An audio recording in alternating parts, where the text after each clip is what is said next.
Sabe, geralmente quando a gente pensa em construir uma casa, tem uma expectativa meio clara de ordem, né? Tipo, uma lógica mesmo de como as coisas funcionam. Uhum. A madeira chega, os tijolos são empilhados. Exato. Os carpinteiros são contratados e os martelos, bom, eles fazem o trabalho pesado. A ferramenta serve ao projeto de um jeito totalmente silencioso e obediente. Sim, é uma relação super direta. A ferramenta fica lá, parada na caixa de ferramentas até o segundo exato que um humano precisa dela. Mas imaginemos chegar nessa obra um dia e do nada descobrir que o martelo começou a redesenhar a planta da casa sozinho. E pior, ele, demitiu metade dos carpinteiros e, de alguma forma bizarra, consumiu toda a madeira da cidade inteira só para se aprimorar. Nossa, virou o dono da construtora. Pois é. De repente, aquela ferramenta simples manda em tudo e é exatamente nesse terreno totalmente instável que a gente está pisando hoje. Sejam muito bem-vindos a mais uma análise aprofundada. E, bom, nossa missão nessa sessão é olhar para os dados da primeira semana de maio de 2026. E que semana, hein? Nem me fale. A tese central que meio que pulou da nossa pilha de relatórios corporativos e documentos judiciais é o que a gente está chamando de o espremer da automação. Achei o termo perfeito. Né? A indústria de inteligência artificial não está só evoluindo de forma bonitinha. Ela está causando danos estruturais, assim, massivos aos sistemas legados, está esmagando tanto o trabalho humano quanto a própria infraestrutura física do planeta. E acho que o ponto crucial para quem está ouvindo a gente entender logo de cara é que, bom, o que aparece nessas fontes não é só uma atualização de software, sabe? Não é um gadget novo brilhante. O que os dados dessa semana mapeiam é uma reestruturação super agressiva. Acontecendo agora, em tempo real. Em tempo real da economia global, exato. A gente está vendo uma colisão mesmo, onde aquela promessa de produtividade infinita da IA está batendo de frente com os limites físicos do nosso mundo. A fundação inteira da tecnologia tradicional está tremendo. Tá, então vamos desempacotar isso, porque a primeira coisa a ser esmagada nesse tal de espremer é o próprio organograma das empresas. A gente saiu totalmente daquela fase teórica de a IA vai ser uma assistente amigável. Aquela fase já era, totalmente. Agora são demissões em massa brutais e todas justificadas por uma palavra mágica nos relatórios para investidores que é produtividade. Tem 2 casos gigantes nas fontes de hoje. A Cloudflare, eles acabaram de demitir 1.100 funcionários. Nossa. Isso é 20% da equipe inteira deles. E o motivo oficial lá no comunicado, eles citaram uma transição para um modelo operacional focado em IA agêntica. Eles até relataram que o uso interno de IA lá dentro saltou assustadores 600%. Em 3 meses, né? E aqui eu acho que a gente precisa fazer uma pausa para definir os termos, porque isso explica a máquina por trás desse corte todo. A IA agêntica é um bicho fundamentalmente diferente daquele chatbot normal que a gente se acostumou a usar, para, resumir um e-mail. Que você pede e ele faz na hora. O seu comando de forma passiva. Uma IA agêntica não. Ela recebe um objetivo amplo. Por exemplo, analise nossos concorrentes na Europa e monte uma estratégia de preços. Nossa, e ela faz sozinha. Ela mesma quebra isso em dezenas de passos. Ela faz a busca, compila o dado, escreve o documento. E a parte louca, se ela comete um erro no meio, ela percebe, corrige e entrega o projeto pronto. É tipo a diferença entre ter um dicionário chique e ter um funcionário, mesmo, autônomo. O que, cara, deixa o caso da Cloudflare ainda mais chocante. Porque eu estava lendo os relatórios financeiros e eles, na verdade, superaram as expectativas de lucro no primeiro trimestre. Eles estavam ganhando dinheiro. Não era uma empresa quase falindo. Pois é. E mesmo assim, cortaram 1/5 da galera. O que mostra uma mudança drástica de filosofia, sabe? As empresas não estão demitindo para salvar um barco que está afundando. Elas estão demitindo porque viram que o barco pode navegar muito mais rápido com uma tripulação infinitamente menor. Nossa, sim. Mas vale notar a reação de Wall Street nisso tudo. As ações da Cloudflare caíram 18% depois que anunciaram isso. Pera, caíram, mas eles não amam cortar custos? O mercado financeiro ama eficiência, claro. Mas um corte tão profundo e rápido assim gera muito nervosismo. O pessoal se pergunta se a operação realmente consegue se manter estável. Faz sentido.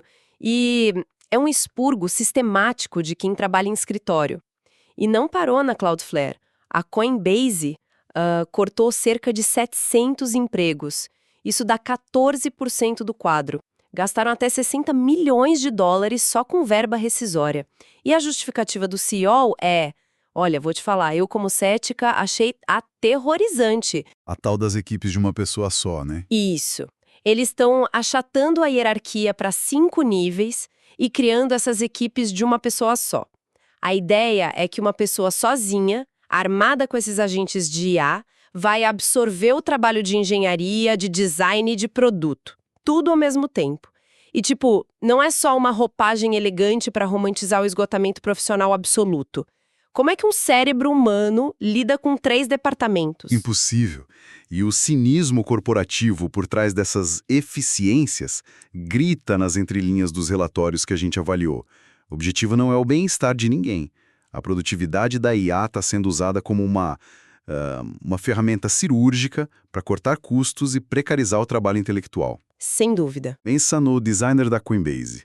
Agora ele tem que gerar o código, testar e aprovar o produto sozinho com a IA. Ele está engolindo o estresse de 4 pessoas que antes estavam ali para ajudar. E tem uma pesquisa da Gallup nos nossos dados que ilumina o paradoxo disso. 50% dos trabalhadores nos Estados Unidos usaram IA no último ano. Tá. E 65% deles falaram que a produtividade aumentou. O que, no papel soa como uma vitória econômica gigante. Na teoria soa lindo. Mas aí entra o Thorsten Sluck, o economista-chefe da Apollo. Ele apontou uma coisa cirúrgica. Esse ganho imenso de produtividade não aparece de jeito nenhum nos dados macroeconômicos oficiais. Não tem um aumento no PIB ou nos salários.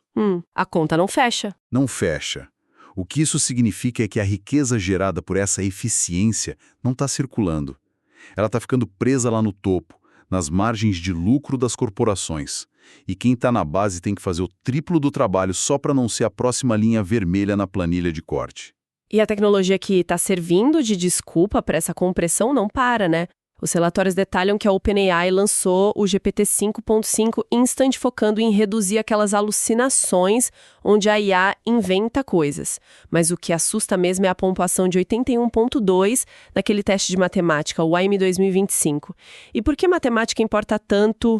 Para quem está ouvindo e talvez não saiba, é que matemática não permite enrolação. Exatamente. Não dá para adivinhar. Pois é, o modelo de texto comum tenta adivinhar a próxima palavra que soa bem. Mas resolver um problema de matemática de várias etapas exige lógica, um planejamento sequencial. Pontuar tão alto assim quer dizer que a máquina não está só papagaiando palavra. Ela está aprendendo a pensar de forma linear. E além disso, a gente tem os modelos de voz novos. Eles traduzem 70 idiomas em tempo real. E sem aquele atraso constrangedor, sabe? Fica idêntico a um humano conversando. E o Google descontinuou aquele projeto experimental Mariner, porque o novo Gemini Agent já faz tudo o que ele fazia e melhor. Nossa, engoliu o próprio projeto. E eles estão testando o Hermebon, um agente que funciona 24 horas por dia, para automatizar a vida digital inteira da pessoa. E até no mundano a coisa está acelerada. O Spotify liberou a criação de podcasts totalmente pessoais usando o Codex, que é um agente que pega suas anotações de aula e gera um áudio com voz sintetizada. Que loucura. Mas para mim, sabe, o que realmente crava o fim de uma era é o fechamento do Ask.com. 25 anos existindo e acabou. E na mesma semana, o Google começa a colocar links de exploração adicional no fundo daquelas visões gerais feitas por IA. O fim do Ask.com não é só um site nostálgico caiu. É o fim da era da busca como a gente conhece. É um marco, com certeza. Porque pensa bem, a gente ia na internet fazer uma pergunta. E a máquina dava um mapa cheio de link azul. A gente tinha que clicar, ler e extrair a resposta. O que essa IA agêntica faz agora é queimar esse mapa. Ela vai lá, lê tudo por você, sintetiza e te entrega comida já mastigada. E a consequência macroeconômica disso é tipo um meteoro no ecossistema da web. Se a IA te dá a resposta pronta, ninguém mais clica no link.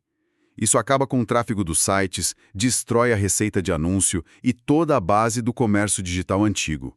É por isso que aquelas 1.100 pessoas na Cloudflare rodaram.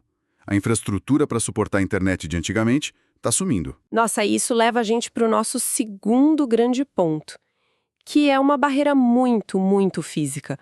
Porque essa IA agêntica não é uma mágica de fada flutuando na nuvem, né? Ela precisa de corpos físicos, silício, energia, refrigeração. E aqui a gente bate de frente com o tal do Armageddon, um colapso real na cadeia de hardware. As leis da física finalmente cobraram a conta da tecnologia. A IA tem uma fome que é insaciável por processamento. Para gerar essas respostas super complexas, os data centers têm que mover uma montanha de dados para o processador numa fração de milissegundo. E é aí que entra a memória RAM, né? Especificamente a memória DDR5. O cenário dos fabricantes é tipo de terra arrasada para o consumidor comum. O preço da DDR5 foi parar na lua. E não é porque as empresas estão comprando só um pouquinho mais. A metáfora é como se os data centers de IA ligassem uma mangueira de hidrante direto na caixa d'água de uma cidadezinha. Seca tudo. Seca quase tudo. E a água mal pinga para o resto da indústria.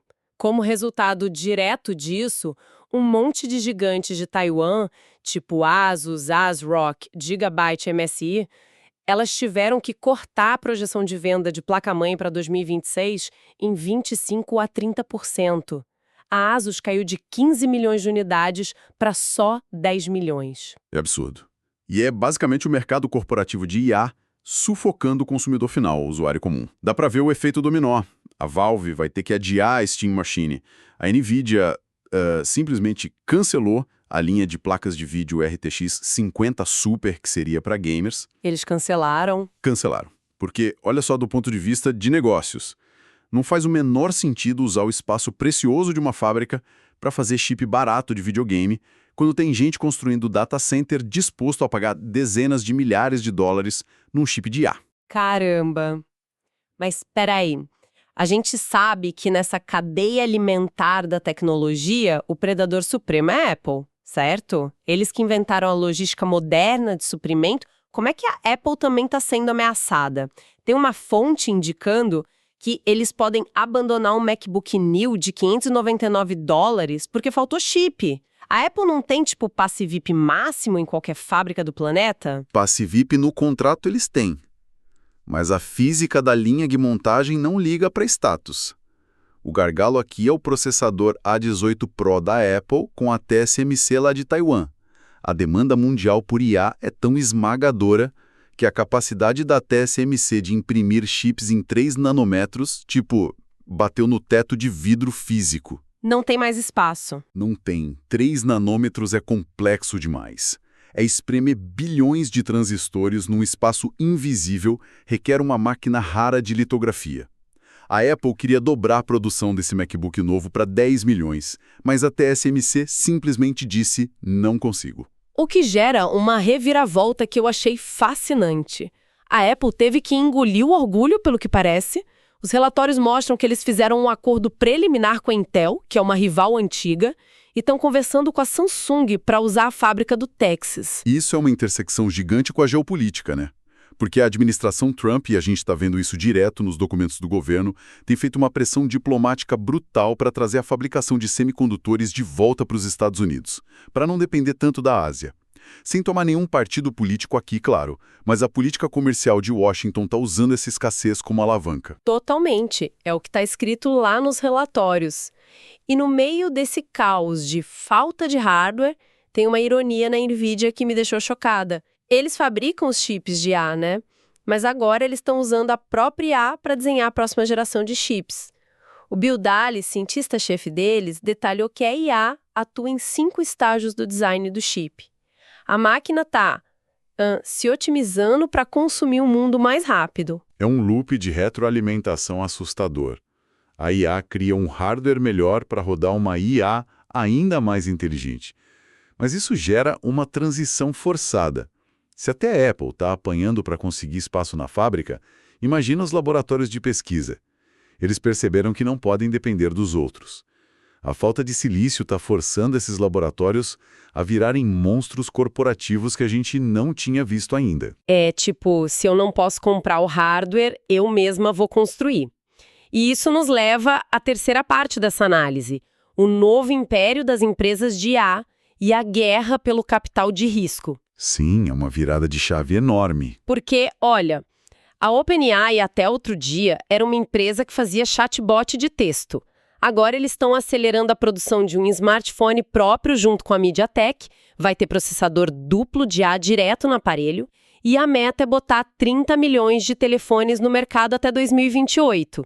É uma ambição nível Apple de hardware. E o Google percebeu o perigo e já lançou o Fitbit Ar. É um dispositivo sem tela, custa $100 e fica te monitorando 24 horas. Mas sério, a parte financeira é o que me deixa confusa. Espera, então as empresas que fazem os chatbots agora querem fazer os telefones e também querem gerenciar as carteiras lá de Wall Street? Exatamente, porque a evolução natural disso tudo é ditada pelo custo.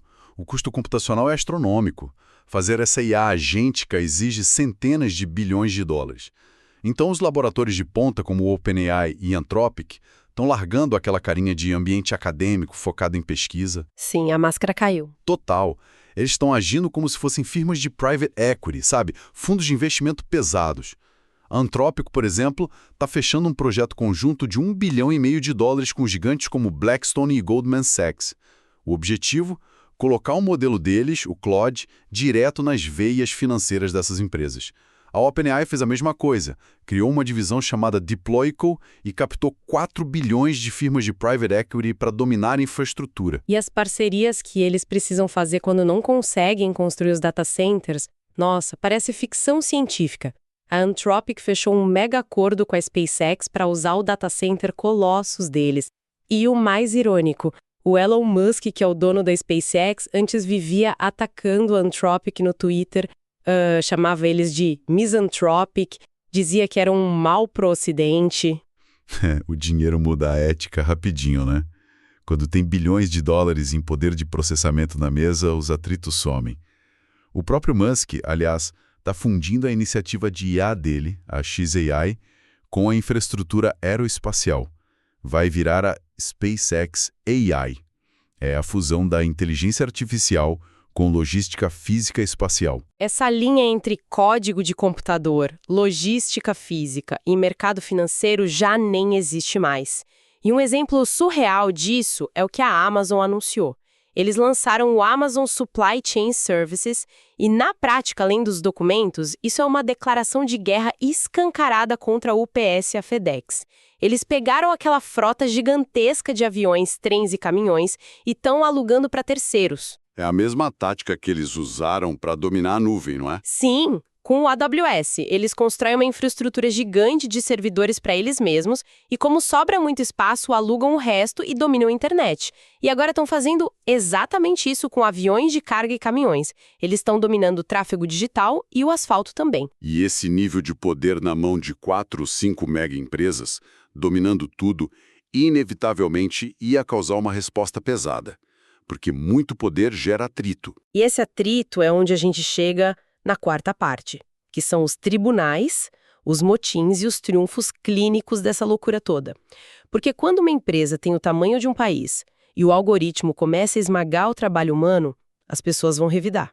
E os documentos legais que vazaram essa semana mostram que aquele clima pacífico do Vale do Silício acabou de vez. Acabou. Começando pela própria briga interna da OpenAI.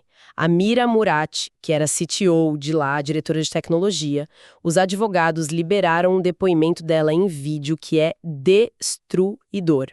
E ela está sob juramento.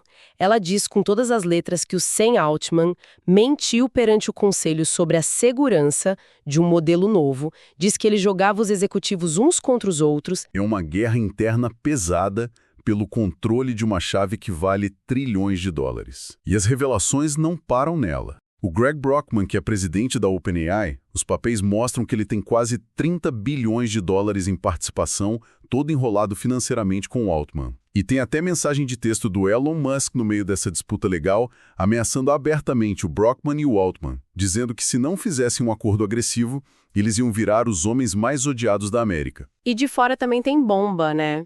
As editoras de livros tradicionais, tipo a Macmillan, entraram com um processo colossal de pirataria contra a Meta e o Mark Zuckerberg. A alegação é que a Meta treinou o Llama sugando bibliotecas inteiras de livros protegidos por direitos autorais sem pagar absolutamente um centavo para a humanidade. E a Meta tem seus próprios problemas irônicos para resolver. Eles estão sofrendo uma pressão judicial gigantesca sobre como o Facebook afeta a saúde mental de crianças. E aí, olha a solução que eles acharam. Eles estão usando a própria IA para varrer as contas e deduzir a idade de quem supostamente mentiu o ano de nascimento, para forçar esses adolescentes para perfis supervisionados. A máquina resolve os problemas que a máquina cria, né? E a Apple também não fugiu dos tribunais. Eles toparam pagar 250 milhões de dólares num acordo porque prometeram recursos da Siri lá em 2024 que nunca chegaram na mão do consumidor. E, sob pressão, vão ter que abrir o iOS 27 para modelos de IA concorrentes rodarem dentro do iPhone. O que evidencia essa tensão crescente entre os governos e o Vale do Silício, né? Os governos estão percebendo que perderam o controle, de certa forma. A gente tem a informação nos relatórios que a administração Trump na Casa Branca, e lembrando, a gente está só reportando os fatos governamentais listados aqui sem endosso político. Claro, com certeza. Apenas lendo o que está no documento. Exato. Eles estão estudando criar um grupo de executivos para revisar modelos de IA antes do lançamento público. Parece que o estopim para isso foi aquele modelo Mythos da Anthropic. Ele é tão assustadoramente bom em encontrar falha de cibersegurança que a própria empresa reteve o lançamento com medo do que ia acontecer. E do lado dos trabalhadores, tem uma revolta super interessante lá no Reino Unido. Os funcionários da Google DeepMind votaram para formar um sindicato. E um motivo central não é só para não perder o emprego para automação. O documento deles diz que é para criar uma barreira moral vinculante, impedindo que a tecnologia deles seja usada em contratos militares das Forças Armadas dos Estados Unidos e de Israel. E, novamente, deixando claro, nossa posição é 100% neutra quanto às partes envolvidas. É só a razão que o sindicato protocolou no pedido. Perfeito. O fio condutor aqui em todos esses processos e sindicatos é o medo absoluto da perda de controle. Parece que a gente está à beira de um colapso ético e estrutural. Mas, e esse é o ponto onde a mente dá um nó. Uma análise profunda exige olhar para os dois lados. O paradoxo final da semana é inegável. Sim, e que paradoxo! Essa é a exata mesma indústria que a gente está aqui descrevendo, cheia de executivo, mentindo sob juramento e modelo treinado em livro supostamente pirateado, é a mesma indústria que acabou de entregar um salto científico que eu diria que é quase um milagre. E foi o estudo de Harvard, saiu na revista Science, né? Isso. Gente, os pesquisadores pegaram o modelo O1 da OpenAI e colocaram para competir com médicos reais de emergência certificados num hospital lá em Massachusetts. Eles usaram dados e históricos de vida real de pacientes que estavam na sala de emergência. A meta era ver quem conseguia fazer a triagem, fechar diagnóstico e indicar tratamento melhor. E o resultado publicado foi assombroso. A inteligência artificial não só empatou com os médicos veteranos. Nos cenários críticos, o desempenho dela foi superior ao humano. A chave está na tal da triagem. Um pronto-socorro é um caos absoluto, né? O médico recebe sintoma desconexo, anotação bagunçada, e a IA1, ela cruzou as probabilidades matemáticas dessa desordem muito melhor que um cérebro humano que já está fadigado num turno de 12 horas. Mas, aqui eu vou ter que ser advogada do diabo na parte prática.